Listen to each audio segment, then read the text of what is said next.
Welcome to the WRAL Daily Download. I'm Luis Fernandez. Recent storms have brought some relief to parts of North Carolina, but the state's drought continues to worsen. Central North Carolina, the Triad, and the coast still need 16 to 20 inches of rain over an extended period to see meaningful improvement. WRAL meteorologist Grant Skinner and WRAL anchor Ken Smith talk through the drought conditions and why we may not see relief until the fall. I'm Ken Smith here in the WRAL Severe Weather Center with meteorologist Grant Skinner. And listen, the drought monitor came out earlier, but before we get to that, walk us through these staggering numbers we're seeing. Yeah, so this is probably the most telling of the drought conditions that have worsened across our area. Our extreme drought has changed from 42% to 50%. So although there's been a very slight improvement in our exceptional drought, the extreme drought has worsened for more spots across the state. That's a big concern, and it just goes to show that we need a lot of rain over a long period of time across the state to really see some broad improvements across the area. And that improvement happened because of all the rain that we received in the last few days. But the drought monitor came out weekly, always on the Thursday morning. It came out today. So walk us through what we're seeing on that drought monitor. Yeah, so it goes through Tuesday morning. So it doesn't take into account the rain from Tuesday evening or Wednesday evening. And we still had a good dosage of rain both of those days. So again, I think we might see some small changes even next week. But the one change we saw is in our northern spots, that area in that dark brown color, 7% down to 6%. So a small improvement there, but also you have exceptional drought that's been added to areas near Wilmington. They need a lot of rain as well to help with their drought conditions. But the area in red is what I'm watching closely because that changed from 42% to 50%. So half the state now under extreme drought, and we still have nearly all the states seeing, all the states under some sort of drought conditions are normally dry. And so we just need a lot of rain really for central North Carolina, even back towards the Triad, all the way down to parts of the coastline. It's a broad, a broad area, even down along the coastline through South Carolina that needs a significant amount of rain. So before we get into what goes into the drought monitor, what is it going to take to get us out of this drought that we're in right now? Well, in terms of the total amount of rain, you almost think of tropical systems, right? Because that kind of gives you a scale of how much rain, because with tropical systems, you usually see a lot of rain all at once, and that's those totals are like 10 to 15 inches plus. The problem with that is, we've even seen with the past few days, we had flash flood warnings whenever we didn't even have 10 to 15 inches of rain. It was maybe 2 to 3 inches, but in a short period of time, that causes concern.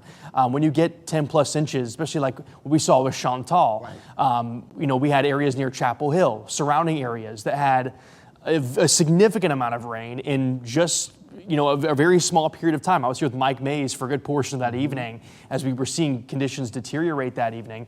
And you can just see, it doesn't take very much for the flooding to become a problem. So that's why, you hope for as much rain as the tropical system brings you, but you want it over a long period of time. That's why we talk more in the scope of a month to 2 months to 3 months, seeing a lot of rain over a long period of time. And I think that, during the summertime, since we have more scattered storms, it's just harder to get that. And coming up in a little while, I'm going to show a little bit more about kind of the totals across the area. But before that, I know we were going to talk about some of the data that goes into it. Yeah, because when people think about the drought monitors, they see all these colors and the like. So what goes into putting this drought monitor together and the results that come from it? Well, physical data is really important. You want to look at, all the different types of physical data that go into this, and we'll break that down. But also the impacts that the drought has on farmers, on local businesses, all those different things.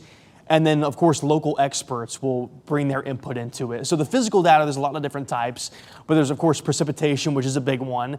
Stream flow, so how much water is flowing through our local water systems.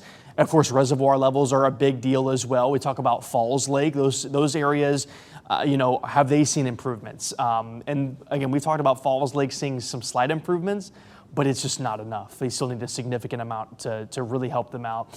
Evaporative demand, soil moisture, vegetation health, it's all these just different pieces of data that all go into getting a broad scope. It's not just how much rain have you seen? Exactly. How does the water look? It's all these different factors to really paint a big picture of how things are changing over time. So I think, people need to kind of realize, even though we might have seen a lot of rain the past few days, we aren't going to see huge changes until we have a significant amount of rain. So we need to wait for that. Also, check out these stats. Yeah. I just looked at this. I brought this in. So hydrologists look at the total water year to determine, how we've seen changes over time. And so this goes all the way back to October of last year. Second driest at RDU, 21.3 total inches of 39 inches total inches of rain, but that's almost 11 inches below normal. So the second driest on record. Third driest in Fayetteville, about 15 inches below normal. So that just kind of gives you a broad scope. Yes, you've had precip the past few days, but it takes a significant amount over a long period of time to really change these conditions. Yeah, because I know a lot of people, when they see we're getting all this rain, they think, oh, that's a relief. But then when we put up Sky 5 and you see the actual look at Falls Lake and you see the water banks that you're not supposed to seeing that shoreline at this point in the game. Yeah, and something pretty telling was, I think, seeing some of those locations along Falls Lake where you could see water levels on some of the structures along the side, and you could see just how far below the normal level it's at. I mean, it's pretty remarkable to see that, and just all the areas where it's so dry and barren. It's wild. So let's go through these numbers from the mountains to the coast in terms of what rainfall needed for us to really get out of this drought. It's a little blocked right here, but 15 inches towards Asheville and about the same for Boone. And that hasn't changed much in the past handful of months. I mean, still a significant amount, but it hasn't changed a whole lot of ups and downs. I think the biggest change I've noticed is the totals increase for central North Carolina towards the coastline. I mean, Wilmington needs about 20 inches within a 1 month period. That means, I mean, to put it in perspective, you would need, in a 1 month period, that's for 4 weeks in a row, 5 inches of rain each week. I mean, that's just hard to get. And even for parts of the Triad towards the Triangle, 16 to 18 inches, down towards Charlotte, 19 inches, the coastline 16 to as high as 20 towards Wilmington. So, it really is a significant amount, and it's a lot of rain over a long period of time. And I think you look over a 3 month period and, those totals just are still significant. I mean, you need a lot over a long period of time. And how much of this goes back to not having a wet spring or even or significant precipitation during the winter? Yeah, that's what it really draws back to. I mean, since October, we haven't had a whole lot of rain. The majority of the rain's come in the past week or so with some of these downpours you've had. I mean, RDU finally got a few days of some notable rain. And so you look at, the pinpoint for RDU specifically, things look up. Right. But I mean, if you look at big picture, look at all of central North Carolina, there are so many spots. I mean, I saw so many comments on Facebook that are like, yeah, it's cool. I see Fuquay has gotten, some rain. I see Holly Springs got some rain. I'm over here in Gulf. I've gotten nothing. I'm over here in Dunn. I haven't had much at all. I mean, it's tough because during the summertime, these storms are so sporadic. They're so spotty. Think about during the fall, spring, we get these defined cold fronts, and we see those lines of storms that have like the large severe thunderstorm warnings that are kind of like sprawling. During the summertime, we don't have that. They're spottier. We don't have a defined cold front moving through. It's more so a cold front's close by maybe, but we mainly have impacts from the coast, like a sea breeze moving in. It's just these spotty storms popping up here and there. It's just hard to have big totals across the whole area. It's interesting. The other day I was driving along Lake Boone Trail and it was pouring. And then I looked to my left, clear Sunny. blue skies. I thought, so that's what's happening when some of us are getting a deluge and other people not seeing anything. So which makes it a little frustrating for some residents. Yeah, and Chris Michaels in one of our Ask the Meteorologist segments talks about outflow boundaries. And that's been really interesting to watch the past few days. Basically, outflow boundaries are mini cold fronts. And you could think of a sea breeze as also a cold front as well. They're basically just areas of lift that can provide storm development. And I noticed yesterday you had one storm that moved through, and again, we were recording this on a Thursday. This was Wednesday the 6th, or Wednesday the 7th, right? The 8th or something around there, 7th or 8th. Yeah. We saw storms pop up. There was one that moved into Wake County. There was one that moved into Johnston County. Those both formed off of outflow boundaries, and the storm pops up. They create downburst thunderstorms. You have all this heavy rain that falls, and then they fall apart so quickly that it dropped a bunch of heavy rain in Holly Springs. It was headed northeast straight from my apartment in North Raleigh, and it literally just like looped right around it and went straight towards Wake Forest. And people were talking about on radar seeing the same thing. Right. Like, how is that possible? Yeah. It's just with these summertime storms, they have the lift to create, have this storm development. They form quickly. They basically just like push out all their energy and then they're done. I mean, it's so fast. So, and it's also fascinating because right now we're in July. Yeah. We still have a few more months of summer. Yeah. How do you see this going in terms of what we need and what's going to happen when these drought monitors come out week after week? I don't see a whole lot of improvement in the near term just because of, everything from the Climate Prediction Center, everything from long-term forecasts that we're looking at for precip. I just don't see big improvements with this.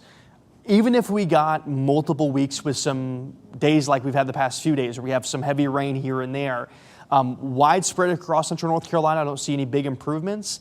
I don't think it'll be till fall when we can start getting some defined cold fronts, or if we had again a tropical system. But again, we don't want that. That Right. brings too much so rain. many other issues. Exactly, and so we don't want a tropical system. We want multiple weeks with cold fronts moving through, bringing multiple rounds of heavy rain. That's what we need, and that doesn't really happen till fall. So I think for the summertime, we're going to see conditions worse, and that means, for farmers, for all others, for our lake levels, all those different things that are impacted across our infrastructure, we're going to keep seeing impacts long term, and that's unfortunate because we really need to see some improvements. Yeah, and it's so important that we all take this seriously because even the other day, the city council in Raleigh thinking about going to phase 2 water restrictions, hasn't done it yet, but even city council member Mitchell Silver saying that between June and July, things were trending in the wrong direction. More water usage were being consumed. So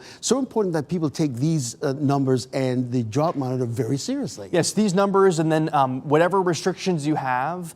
I know it can be hard sometimes, especially because you want to water your lawn, you want to do all these different things around your own home. Just make sure you're watching out for those restrictions and taking those into account because if it's, I know it's not just you that's being affected by it. Whenever you're doing it, and then there's multiple other people doing it, that is a compounding thing. And I think that's what he was speaking to.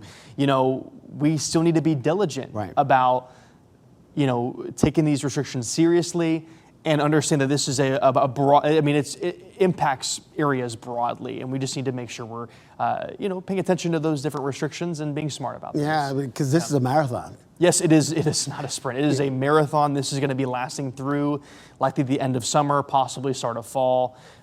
We need some significant changes with our overall pattern. That doesn't really happen until the fall. And the good news is we've got some rain coming in this weekend. How much will that affect the drought monitor next week when it comes out? Well, looking at totals, our highest amounts are towards Fayetteville and our southern spots. And you can see those are the areas that don't have the worst conditions. Our northern spots, I have seen maybe up to 1/4 of an inch over the next week. That's not going to put a big dent in this. I think that we could see some small improvements with that exceptional drought next week, given the fact that Tuesday evening and Wednesday evening we had some decent rains.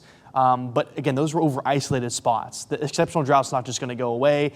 Towards the coastline especially, we're not going to see big improvements. So I don't think we'll see much of a change. If anything, just persistence of the extreme and exceptional drought. Yeah, meteorologist Grant Skinner with his perspective on the drought monitor. And with these summer storms popping up, it's so important for you to download the WRAL Weather app so you can be in the know and be prepared and know the information that Grant and all of our meteorological team are having right here in WRAL.